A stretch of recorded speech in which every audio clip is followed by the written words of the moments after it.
வணக்கம். புதுச்சேரியில் சாலையோரம் தூங்கிய ரிக்ஷா தொழிலாளி கொலை செய்யப்பட்ட வழக்கில் அவர் பீடிக்காக கொலை செய்யப்பட்டிருப்பது போலீசாரின் விசாரணையில் தெரிய வந்தது. புதுச்சேரி முத்தியால்பேட்டையை சேர்ந்தவர் முருகன். இவர் ரிக்ஷா தொழிலாளி. மனைவியை பிரிந்து தனியாக வசித்த முருகன் இரவில் ஆம்பூர் சாலை நடைமேடையில் தூங்குவது வழக்கமாம். இந்த நிலையில் கடந்த 4ஆம் தேதி காலை முருகன் தலையில் பலத்த காயங்களுடன் உயிரிழந்து கிடந்தார். இதையடுத்து பெரியகடை போலீசார் வழக்கு பதிவு செய்து அந்த பகுதியில் உள்ள கண்காணிப்பு கேமராக்களை ஆய்வு செய்தனர். போலீசார் நடத்திய விசாரணையில் புதுச்சேரி அம்பேத்கர் நகரை சேர்ந்த சித்தானந்தம் என்பவர் முருகனை கொன்றது தெரிய வந்தது. தொடர்ந்து போலீசார் சித்தானந்தத்தை கைது செய்தனர். அவரிடம் போலீசார் விசாரித்த போது முருகனிடம் கடந்த 3ஆம் தேதி நள்ளிரவு பேடி கேட்டதாகவும் அப்பொழுது இருவருக்கும் இடையே ஏற்பட்ட வாக்குவாதத்தில் முருகனை கொன்றதாகவும் அவர் தெரிவித்தார்.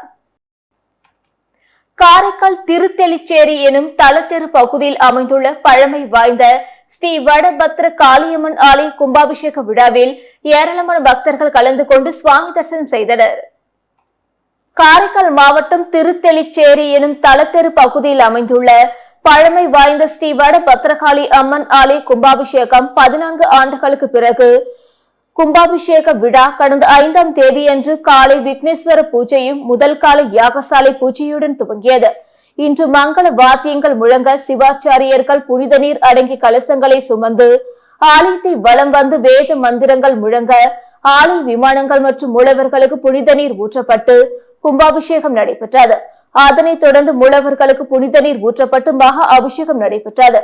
இதில் ஏராளமான பக்தர்கள் கலந்து கொண்டு வடபத்ரகாளியம்மன் அருளை பெற்றனர். புதுச்சேரி வில்லியனூர் அருகே வீட்டின் முன்பு நிறுத்தப்பட்டிருந்த இருசக்கர வாகனத்தை திருடி சென்ற 2 இளைஞர்களை சிசிடிவியில் பதிவான காட்சிகளை கொண்டு போலீசார் தேடி வருகின்றனர். புதுச்சேரி வில்லியனூர் அடுத்த கோட்டைமேடு விவேகானந்தா பள்ளி அருகே வசிப்பவர் வினோத். கடந்த 2ஆம் தேதி பணி முடித்துவிட்டு வழக்கம் போல் வீட்டின் முன்பு தனது இருசக்கர வாகனத்தை நிறுத்தியிருந்தார். மறுநாள் காலை வந்து பார்த்தபோது தனது இருசக்கர வாகனம் காணாமல் போனது கண்டு அதிர்ச்சி அடைந்தார். இது குறித்த புகாரின் பேரில் வில்லியனூர் போலீசார் வழக்கு பதிவு செய்து அருகில் இருந்த சிசிடிவி காட்சிகளை ஆய்வு செய்தனர். அதில் ஒரு இளைஞர் முகத்தில் மாஸ்க் அணிந்து கொண்டு வினோத்தின் இருசக்கர வாகனத்தின் பூட்டை உடைத்துவிட்டு அங்கிருந்து செல்கிறார். பிறகு இன்னொரு இளைஞர் முகத்தை முழுவதும் பை மூலம் மூடியபடி வந்து பைக்கை தள்ளி கொண்டு செல்கிறார். இதனிடையே மாஸ்க் அணிந்த நபர் பைக்கில் வந்த டோப் செய்து கொண்டும் செல்லும் காட்சிகள் பதிவாகி உள்ளது. புதுச்சேரியில் முகத்தை மூடிக்கொண்டு இருசக்கர வாகனத்தை 2 இளைஞர்கள் திருடி செல்லும் காட்சிகள் வெளியாகி பரபரப்பை ஏற்படுத்தி உள்ளது. பாரதிய ஜனதா கட்சியின் ஸ்தாபகர் டாக்டர் ஷியாம் பிரசாத் முகர்ஜி பிறந்த நாளை ஒட்டி காரைக்காலில் அவரது திருவுருவ படத்திற்கு பாஜகவினர் மலர்தூவி மரியாதை செலுத்தினார்கள். பாரதிய ஜனதா கட்சியின் ஸ்தாபகர் டாக்டர் ஷியாம் பிரசாத் முகர்ஜி 123வது ஜெயந்தி விழா இன்று கொண்டாடப்படுகிறது. இதனையொட்டி பாரதிய ஜனதா கட்சி காரை மாவட்ட ஓபிசி அணி சார்பில் ஷியாம் பிரசாத் முகர்ஜியின் திருவுருவ படத்திற்கு மாலை அணிவித்து மலர்தூவி மரியாதை செலுத்தப்பட்டது. ஓபிசி அணி காரை மாவட்ட தலைவர் கார்த்திகேயன் தலைமையில் நடைபெற்ற நிகழ்ச்சியில் மாவட்ட பொறுப்பாளர் TKSM மீனாட்சி சுந்தரம், முன்னாள் மாவட்ட தலைவர் துரை சேனாதிபதி ஆகியோர் சிறப்பு அழைப்பாளராக கலந்து கொண்டு ஷியாம் பிரசாத் முகர்ஜியின் திருவுருவ படத்திற்கு மலர்தூவி மரியாதை செலுத்தினர். அதனைத் தொடர்ந்து பொதுமக்களுக்கு இனிப்புகளை வழங்கினர். இந்நிகழ்ச்சியில் பாஜக பொறுப்பாளர்கள் மற்றும் ஏராளமான பாஜகவினர் கலந்து கொண்டு மலர்தூவி மரியாதை செலுத்தினர். AFT தற்காலிக பேருந்து நிலையத்தில் நாளை முதல் PRTC பேருந்துகளுக்கான முன்பதிவு துவங்குகிறது. புதுச்சேரி புதிய பஸ் நிலையத்தினை ஸ்மார்ட் சிட்டி திட்டத்தின் கீழ் 31 கோடி ரூபாய் செலவில் நவீன வசதிகளுடன் புனரமைக்கும் பணி நடந்து வருகிறது. அதையடுத்து கடந்த 16ஆம் தேதி முதல் AFT திடலுக்கு புது பஸ் ஸ்டாண்ட் தற்காலிகமாக மாற்றப்பட்டது. அனைத்து பஸ்களும் AFT திடலில் இருந்து இயக்கப்பட்டு வருகிறது. பயணிகள் நலனுக்காக PRTC பயணச்சீட்டு முன்பதிவு மையம் AFT புதிய பஸ் ஸ்டாண்டின் நிலையத்தில் உள்ள ஹைமாஸ் விளக்கு மற்றும் பயணிகள் நிழல் பந்தல் அருகே அமைக்கப்பட்டுள்ளது. இந்த PRTC பயணச்சீட்டு முன்பதிவு மையத்தில் நாளை 8ஆம் தேதி முதல் முன்பதிவு துவங்குகிறது. காலை 9 மணி முதல் முன்பதிவு செய்யலாம். இது மட்டுமின்றி பஸ் இந்தியா ஆப் என்ற செயலி வழியாக பயணச்சீட்டு முன்பதிவு செய்து கொள்ளலாம் என PRTC நிர்வாகம் அறிவித்துள்ளது. முன்னாள் மாணவர்கள் நிதி உதவியுடன் திருநங்கைகள் தொடங்கிய கடல்சார் உணவகத்தை PR சிவா MLA தொடங்கி வைத்தார். காரைக்கால் மாவட்டத்தை சேர்ந்த பட்டதாரி திருநங்கை பிரகதி பிரியா. இவர் அவர் பகுதியில் உள்ள திருநங்கைகளுடன் வசித்து வருவதுடன் மேல் படிப்பு படித்து வருகிறார். மேலும் சக திருநங்கைகளை பொருளாதார ரீதியிலும் சமூக அந்தஸ்து கிடைக்கும் வகையிலும் சுயதொழில் செய்ய முடிவெடுத்து தனது முன்னாள் மாணவர்கள் உதவியுடன் கடல்சார் உணவகம் ஒன்றை தொடங்கினார். இதனை PR சிவா MLA தொடங்கி வைத்து வாழ்த்து தெரிவித்தார். சமுதாயத்தில் தாங்கள் யாருக்கும் சளைத்தவர்கள் இல்லை என்பதை உணர்த்தும் வகையில் கடல்சார் உணவு கடை நடத்த முன்வந்துள்ள பிரகதி பிரியா உள்ளிட்ட திருநங்கைகளுக்கு பாராட்டுகள் குவிந்து வருவதுடன் திருநங்கைகள் இதுபோல ஒரு சுய தொழிலை தேர்வு செய்து ஒவ்வொருவரும் சுயமாக சம்பாதித்து சமுதாயத்தில் உயர்வடைய வேண்டும் என்பதே சமூக ஆர்வலர்களின் கருத்தாக உள்ளது. செல்போன் ஆப் ஒன்றின் மூலம் தமிழகம் புதுச்சேரியை சேர்ந்த 100க்கும் மேற்பட்டோரிடம் பண மோசடி செய்த சென்னை நபரை புதுச்சேரி சைபர் கிரைம் போலீசார் கைது செய்தனர். புதுச்சேரி பாகூரை சேர்ந்தவர் அஸ்வின். இவர் கோயில் திருவிழாவுக்காக தவில் மற்றும் நாதஸ்வரத்தை இணையதளத்தில் தேடினாராம். அப்பொழுது குறிப்பிட்ட செயலில் தவில் மேளம் இருப்பதாக குறிப்பிடப்பட்டிருந்தது. இதையடுத்து சம்பந்தப்பட்டவருக்கு தவில் மேளத்துக்காக ரூபாய் 22,000 முன்பணமாக இணைய வழியில் அஸ்வின் அனுப்பினார். இந்த நிலையில் குறிப்பிட்ட தேதியில் நாதஸ்வரம் மேளம் அனுப்பவில்லையாம். இதனால் தான் ஏமாற்றப்பட்டதை அறிந்த அவர் புதுச்சேரி கோரிமேடு பகுதியில் உள்ள இணையவழி குற்றப்பிரிவு போலீசில் புகார் அளித்தார். விசாரணையில் சென்னை கோட்டூரை சேர்ந்த ஜெயக்குமார் மோசடியில் ஈடுபட்டது தெரிய வந்தது. இதையடுத்து அவரை இணையவழி குற்றப்பிரிவு ஆய்வாளர்கள் தியாகராஜன், கீர்த்தி ஆகியோர் கைது செய்தனர். கைதான ஜெயக்குமார் மேலும் 7 பேரை ஏமாற்றி மோசடியில் ஈடுபட்டது கண்டறியப்பட்டது. தொடர்ந்து அவரிடமிருந்து 30க்கும் மேற்பட்ட வங்கி புத்தகங்கள், காசோலைகள், 20 கைபேசி சிம் கார்டுகள் ஆகியவை பறிமுதல் செய்யப்பட்டன. புதுச்சேரி குருமாமேட் பகுதியில் எழுந்தருளி உள்ள ஸ்ரீ மகா சாம்ராஜ்ய லலிதா ஸ்ரீ யோகமாயா லலிதாம்பிகை ஆலயத்தில் அமாவாசையை முன்னிட்டு சிறப்பு மகா அபிஷேகம் மற்றும் மகா தீபார்த்தனை நடைபெற்றது. புதுச்சேரி குருமாம்பேட் பகுதியில் அமைந்துள்ளது ஸ்ரீ மகா சாம்ராஜ்ய லலிதா மற்றும் ஸ்ரீ யோகமாயா லலிதாம்பிகை திருக்கோவில்.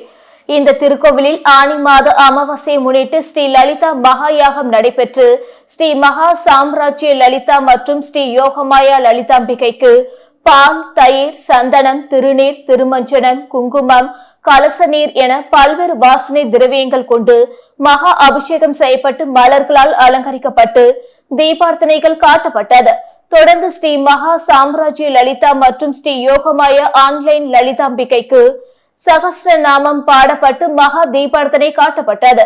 இதில் பக்தர்கள் பலரும் கலந்து கொண்டு லலிதாம்பிகை அம்மனை வழிபட்டு சென்றனர்.